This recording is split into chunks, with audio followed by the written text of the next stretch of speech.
اگر کوئی شخص نبوت کا دعویٰ کرے اور ہاتھ کی صفائی سے کوئی شعبدہ دکھائے تو وہ معجزہ نہیں ہے۔ معجزہ ہونے کے لیے چند شرائط ہیں۔ نمبر 1، وہ کام خلاف عادت ہو، قوانین فطرت کو توڑنے والا ہو۔ نمبر 2، اس کام کو اللہ کسی نبی یا رسول کے ہاتھوں پر ظاہر کرے۔ نمبر 3، عورتوں سے ظاہر نہ ہو، اس لیے کہ انبیاء سب کے سب مرد تھے۔ اللہ تعالیٰ سورہ یوسف آیت 109 میں فرماتے ہیں، آپ سے پہلے ہم نے جتنے رسول بھیجے سب مرد ہی تھے۔ نمبر 4، اس معجزے سے وہ دوسروں کو چیلنج بھی کرے کہ مخالفین میں سے کوئی ایسا کر کے دکھائے، چاہے سب مل کر دکھائیں، مطلب یہ کہ وہ معجزہ سب کے لیے چیلنج ہو۔ شعیب علیہ السلام نے بھی اپنے معجزے کے ذریعے اپنی قوم کو چیلنج کیا۔ اللہ تعالیٰ ان کی زبان سے سورہ آراف آیت 85 میں فرماتے ہیں، تمہارے پاس تمہارے رب کی طرف سے واضح دلیل آ چکی ہے۔ شعیب علیہ السلام ایسے واضح اور روشن امور ان کے سامنے پیش کرتے ہیں کہ جن پر عمل پیرا ہو کر وہ دنیا و آخرت میں فلاح پا سکتے تھے۔ سورۃ الاعراف آیت 85 میں ہے، بس تم ناپ تول پورا کیا کرو اور لوگوں کو ان کی چیزیں کم کر کے مت دو، اور روئے زمین میں اس کے بعد کہ اس کی درستی کر دی گئی فساد مت پھیلاؤ، یہ تمہارے لیے فائدہ مند ہے اگر تم تصدیق کرو۔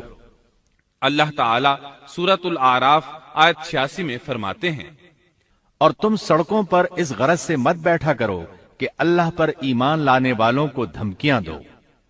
مطلب یہ کہ تمام تجارتی راستوں میں کٹوتیاں کرنے کے لیے نہ بیٹھا کرو، اگر وہ تمہیں رقوم ادا نہیں کرتے تو تم انہیں دھمکیاں دیتے ہو، جیسا کہ سورۃ الاعراف آیت 86 میں ہے۔ اور تم سڑکوں پر اس غرض سے نہ بیٹھو کہ اللہ پر ایمان لانے والوں کو دھمکیاں دو اور اللہ کی راہ سے روکو اور اس میں کجی تلاش کرنے میں لگے رہو۔ اللہ تعالیٰ سورۃ الاعراف آیت 86 میں فرماتے ہیں، اور اس حالت کو یاد کرو جبکہ تم کم تھے، پھر اللہ نے تمہیں زیادہ کر دیا۔ ان کی تعداد بالکل تھوڑی سی تھی، اللہ نے بڑی تیزی سے ان کی تعداد میں اضافہ کر دیا، لیکن جب انہوں نے شعیب علیہ السلام کی بات کو نہ مانا تو ان کا انجام کیا ہوا؟ اللہ تعالیٰ سورۃ الاعراف آیت 86 میں فرماتے ہیں، اور دیکھو کیسا انجام ہوا فساد کرنے والوں کا۔ لوط علیہ السلام کی قوم چونکہ ان کے قریب ہی تھی، اس لیے ان کے انجام سے ڈرایا جا رہا ہے۔ قوم لوط کا واقعہ ان کے ہاں مشہور تھا۔ شعیب علیہ السلام کی دعوت کا تذکرہ سورہ ہود آیت 88 میں ہے کہ شعیب علیہ السلام نے اپنی قوم کو مخاطب کر کے فرمایا، میرا ارادہ تو اپنی طاقت بھر اصلاح کرنے ہی کا ہے۔ دائی حضرات پر صرف اپنی بساط کے مطابق پیغام پہنچا دینا ہوتا ہے۔ لوگوں کو ایمان لانے پر مجبور کرنا انبیاء اور دائی حضرات کے مشن میں شامل نہیں ہے۔ اللہ تعالیٰ سورۃ الغاشیہ آیت 22 میں فرماتے ہیں، آپ ان پر محاسب نہیں ہیں۔ مطلب یہ کہ آپ انہیں ایمان لانے اور راہ راست پر چلانے کے لیے مجبور نہیں کر سکتے۔ آپ کے ذمے یہی امر ہے کہ آپ ان کی اصلاح کرنے کی کوشش کریں۔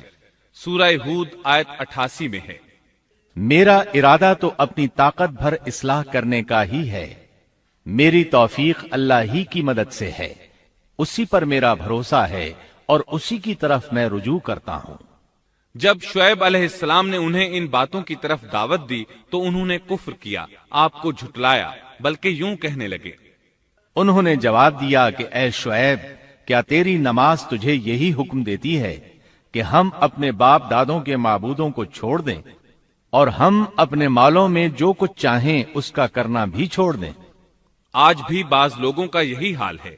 وہ سمجھتے ہیں دین کا مطلب ہے مسجدوں کی حد تک عبادت کر لو، سیاسی اور معاشرتی زندگی میں دین کی کوئی ضرورت نہیں سمجھتے۔ ان معاملات کو دین سے الگ چیز تصور کرتے ہیں، کہتے ہیں بس جی یہ تو دنیا کے مشاغل ہیں۔ یہی حال تھا شعیب علیہ السلام کی قوم کا۔ سورہ ہود آیت 87 کے آخر میں ہے، تو بڑا ہی باوقار اور نیک چلن آدمی ہے۔ مطلب یہ کہ انہوں نے مذاق کے انداز میں ان سے کہا، تو بڑا عقل مند ہے، کیوں ناراض ہوتا ہے؟ سیدنا ابن عباس رضی اللہ عنہما سے روایت ہے کہ وہ یہ بات ان سے مذاق کے انداز میں کہتے تھے، ان کی تعریف نہیں کرتے تھے۔ پھر شعیب علیہ السلام نے ان الفاظ میں سمجھایا، اور اے میری قوم، میرے خلاف ضد تمہارے لیے اس بات کا باعث نہ ہو جائے کہ تمہیں بھی ویسا ہی معاملہ پیش آ جائے جیسا قوم نوح یا قوم ہود یا قوم صالح کو پیش آ چکا ہے، اور قوم لوط تو تم سے کچھ دور نہیں۔ مطلب یہ تھا کہ قوم لوط تو تمہارے بالکل نزدیک تھی، ان پر آنے والے عذاب سے تو تم خود اچھی طرح خبردار ہو، جانتے ہو ان کے ساتھ کیا سلوک ہو چکا ہے۔ پھر آپ نے فرمایا، تم اپنے رب سے استغفار کرو اور اس کی طرف توجہ کرو، یقین مانو کہ میرا رب بڑی مہربانی والا اور بہت محبت کرنے والا ہے۔ جب وہ اپنی ضد پر اڑے رہے تو شعیب علیہ السلام نے یوں فرمایا، تو ذرا ٹھہر جاؤ یہاں تک کہ ہمارے درمیان اللہ فیصلہ کیے دیتا ہے، اور وہ سب فیصلہ کرنے والوں سے بہتر ہے۔ پہلے تو عام واعظ و نصیحت فرمائی، جب قوم نہ سمجھی تو انہیں سابقہ ہلاک شدہ قوموں کی مثالیں دی، ڈرایا کہ کہیں تمہیں بھی ایسے ہی عذابوں سے دوچار نہ ہونا پڑے، لیکن انہوں نے کسی بات کا اثر نہ لیا، الٹا یوں کہنے لگے، تو ان میں سے ہے جن پر جادو کر دیا جاتا ہے، اور تو ہم ہی جیسا ایک انسان ہے، اور ہم تو تجھے جھوٹ بولنے والوں میں سے ہی خیال کرتے ہیں۔ اگر تو سچے لوگوں میں سے ہے تو ہم پر آسمان کا کوئی ٹکڑا گرا دے۔ مطلب یہ کہ آخرکار یہ لوگ پہلے لوگوں یعنی عاد اور سمود کے نقش قدم پر چلنے لگے، ان کے انبیاء انہیں حق کی طرف بلاتے رہے، وہ انکار کرتے رہے، آخر ان پر اللہ کے عذاب اترے۔ ایسے ہی یہ لوگ بھی شعیب علیہ السلام کو دھمکیاں دینے لگے، ان کے مقابلے پر اتر آئے۔ سورۃ الاعراف آیت 88 میں ہے کہ شعیب علیہ السلام کی قوم کے کافر سرداروں نے ان سے کہا، ان کی قوم کے متکبر سرداروں نے کہا، اے شعیب، ہم آپ کو اور جو آپ کے ہمراہ ایمان والے ہیں انہیں اپنی بستی سے نکال دیں گے، یا یہ کہ تم ہمارے مذہب میں پھر آ جاؤ۔ شعیب نے جواب دیا، کیا ہم تمہارے مذہب میں آ جائیں؟ گو ہم اس کو مکروہ ہی سمجھتے ہوں۔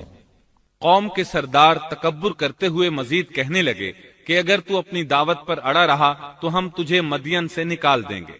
جواب میں شعیب علیہ السلام نے کہا، اگر عذاب سے بچنا ہے تو میری بات مان لو۔ انہوں نے نہ صرف آپ کی بات ماننے سے انکار کر دیا بلکہ ان کا مذاق بھی اڑانے لگے۔ اس کا ذکر سورہ ہود آیت 91 میں آیا ہے۔ انہوں نے کہا، اے شعیب، تیری اکثر باتیں تو ہماری سمجھ ہی میں نہیں آتی۔ شعیب علیہ السلام نے انہیں پھر سمجھایا تو وہ بولے، اے شعیب، تیری اکثر باتیں تو ہماری سمجھ ہی میں نہیں آتی، اور ہم تو تجھے اپنے اندر بہت کمزور پاتے ہیں۔ اگر تیرے قبیلے کا خیال نہ ہوتا تو ہم تجھے سنسار کر دیتے، اور ہم پر تمہارا دباؤ تو ہے ہی نہیں۔ اس پر آپ نے فرمایا، اے میری قوم کے لوگوں، کیا تمہارے نزدیک میرے قبیلے کے لوگ اللہ سے بھی زیادہ عزت والے ہیں؟ مطلب یہ کہ تم میری قوم قبیلے سے تو ڈرتے ہو لیکن اللہ تعالیٰ کا تمہیں کچھ بھی ڈر نہیں۔ اس موقع پر انہوں نے اپنی قوم کو یوں خبردار کیا، اے میری قوم، اب تم اپنی جگہ عمل کیے جاؤ، میں بھی عمل کر رہا ہوں۔ بہت جلد تمہیں معلوم ہو جائے گا کہ کس کے پاس وہ عذاب آتا ہے جو اسے رسوا کر دے، اور کون ہے جو جھوٹا ہے۔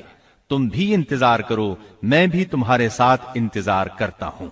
پھر آپ نے دعا فرمائی، اے اللہ، میرے اور میری قوم کے درمیان فیصلہ کر دے۔ ادھر قوم کے لوگ انہیں بستی سے نکالنے اور سنسار کرنے کی دھمکیاں دینے لگے۔ آپ کی دعا کے الفاظ سورہ اعراف آیت 89 میں آئے ہیں، اے ہمارے پروردگار، ہمارے اور ہماری قوم کے درمیان حق کے موافق فیصلہ کر دے، اور تو سب سے اچھا فیصلہ کرنے والا ہے۔ آخرکار فیصلے کی گھڑی آ پہنچی۔ اللہ تعالیٰ نے سیدنا شعیب علیہ السلام اور ان پر ایمان لانے والوں کو نجات عطا فرمائی، اور ان کی قوم پر عجیب و غریب عذاب نازل ہونا شروع ہوا، اور عذاب صرف ایک ہی قسم کا نہیں تھا، کئی نوعیتوں اور شکلوں میں آیا۔ اللہ سبحانہ و تعالی ہمیں اپنی قدرت کی نشانیاں دکھاتے ہیں کہ قوم عاد کس طرح تند و تیز ہواؤں سے تباہ کی گئی، جبکہ شعیب علیہ السلام کی قوم کو اس کے بالکل برعکس عذاب دیا گیا۔ اللہ تعالیٰ نے ہوا کو روک لیا، حالت ایسی ہو گئی کہ ہوا بالکل نہ چلی، گرمی اور حرارت تیز ہو گئی۔ پھر اللہ تعالیٰ نے بستی سے باہر ایک بادل بھیجا، اس کے نیچے سایہ تھا، بچے، بوڑھے، جوان اور عورتیں سبھی اس سائے میں جگہ پانے کے لیے بھاگے تاکہ گرمی سے بچ سکیں۔ آخر بادل کے نیچے پہنچ کر بیٹھ گئے۔ جو ہی سب وہاں پہنچ کر بیٹھے، ان کے نیچے کی زمین ہلنے لگی، ہچکولے کھانے لگی، یہاں تک کہ زلزلہ شروع ہو گیا۔ سب گھٹنوں کے بل گرتے چلے گئے۔ اسی وقت جبریل علیہ السلام تشریف لائے اور ایسی زوردار چیخ ماری کہ اس چیخ کی شدت کی تاب نہ لاتے ہوئے سب کے سب وہیں ڈھیر ہو گئے۔ اللہ تعالیٰ سورۃ الشعراء آیت 189 میں فرماتے ہیں، پس انہیں سائبان والے دن کے عذاب نے پکڑ لیا۔ جب انہوں نے سائے اور ہوا کو گم پایا تو بادل کو دیکھتے ہی اس کے سائے کی طرف لپکے، لیکن اس میں تو عذاب تھا اور انہوں نے یہی تو کہا تھا، اگر تم سچے لوگوں میں سے ہو تو ہم پر آسمان کا کوئی ٹکڑا گرا دو۔ بس اللہ تعالیٰ نے آسمان سے ایسا ہی عذاب بھیج دیا۔ اللہ سورہ آراف آیت 91 میں فرماتے ہیں، پس انہیں زلزلے نے آ پکڑا، سو وہ اوندھے کے اوندھے پڑے رہ گئے۔ اللہ تعالیٰ مزید فرماتے ہیں، سورہ ہود آیت 94 تا 95 میں ہے، جب ہمارا عذاب آ پہنچا ہم نے شعیب کو اور ان کے ساتھ تمام مسلمانوں کو اپنی خاص رحمت سے نجات بخشی اور ظالموں کو سخت چنگھاڑ نے آ پکڑا، جس سے وہ اپنے گھروں میں اوندھے پڑے رہ گئے، گویا کہ وہ ان گھروں میں کبھی بسے ہی نہ تھے۔ آگاہ رہو، مدین والوں کے لیے بھی ویسی ہی پھٹکار ہے جیسی پھٹکار سمود پر پڑی۔ شعیب علیہ السلام اور ان پر ایمان لانے والے ان لوگوں سے دور کھڑے تھے، وہ ان کی طرف حسرت بھری نگاہوں سے دیکھ رہے تھے۔ سورہ آراف آیت 93 میں ارشاد ربانی ہے، اس وقت شعیب ان سے منہ موڑ کر چلے اور فرمانے لگے، اے میری قوم، میں نے تمہیں اپنے پروردگار کے احکام پہنچا دیے اور میں نے تمہاری خیرخواہی کی، پھر میں ان کافر لوگوں پر کیوں رنج کروں؟ اس کے بعد وہ دوبارہ مدین کی طرف لوٹ آئے، کیونکہ مدین شہر تو باقی رہ گیا تھا، صرف اہل مدین ہی تباہ ہوئے تھے۔ بعد میں لوگ آہستہ آہستہ مدین میں آ کر آباد ہونے لگے۔ مدین شہر پھر سے آباد ہو گیا، اس کی رونقیں لوٹ آئیں۔ اب مدین کے اکثر باشندے مسلمان تھے، وہ مسلمان جو شعیب علیہ السلام کے ساتھ تھے۔ وہ اور دوسرے علاقوں سے آنے والے کفار اب اس شہر کے باشندے تھے، اور یہی وہ مدین شہر تھا جس میں سیدنا موسیٰ علیہ السلام تشریف لائے تھے۔ شعیب علیہ السلام کا قصہ اپنے اختتام کو پہنچا۔